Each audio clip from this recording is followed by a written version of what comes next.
For what?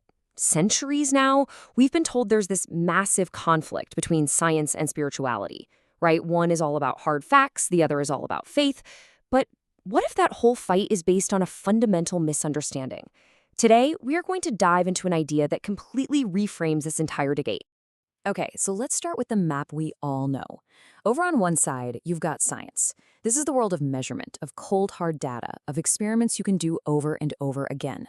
And then over here, you have spirituality, the realm of belief, of personal feeling, of faith.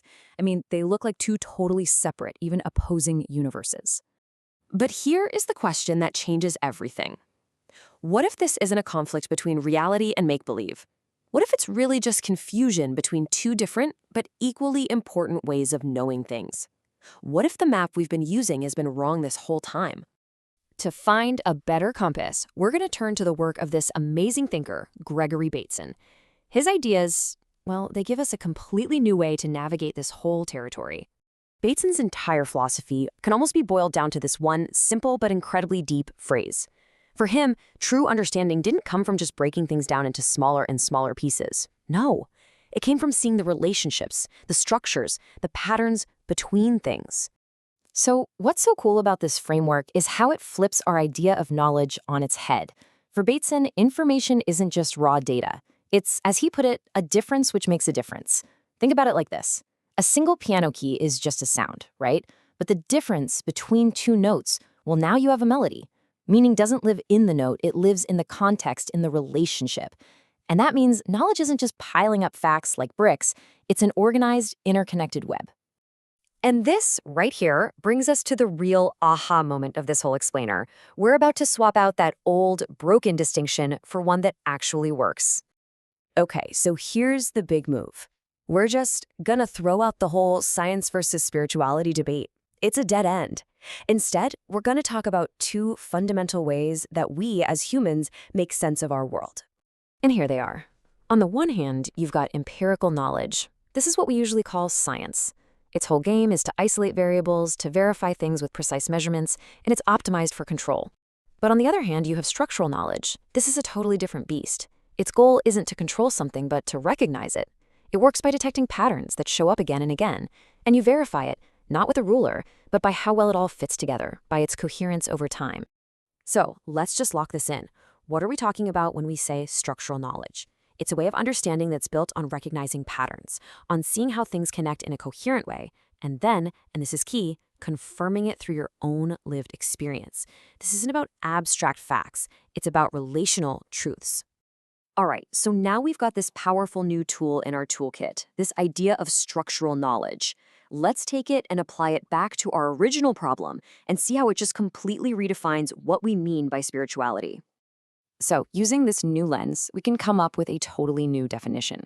Spirituality isn't about believing in invisible things. It's the human capacity to recognize and align with the deep relational patterns that repeat all across our experience.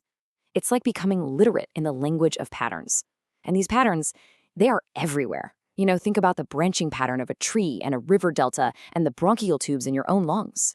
Totally different systems, right? But the underlying pattern of how to distribute something efficiently, it's the same. Seeing that's structural knowledge. I know this can still sound a little abstract, so let's make it super concrete. Let's take a concept that we all know intimately, but that is basically impossible to measure with a scientific instrument: trust. So how do you really know what trust is? Well, in step 1, someone can give you a dictionary definition, right? That's just information. But you don't actually get it until step 2, when through your own life, through seeing patterns of behavior over time, you finally recognize it. You feel it in your gut. And that's it. That's the whole thing, right there. That leap, that aha moment when you go from just being told what trust is to actually knowing it, that is the essence of structural knowledge. You can't learn that from a spreadsheet.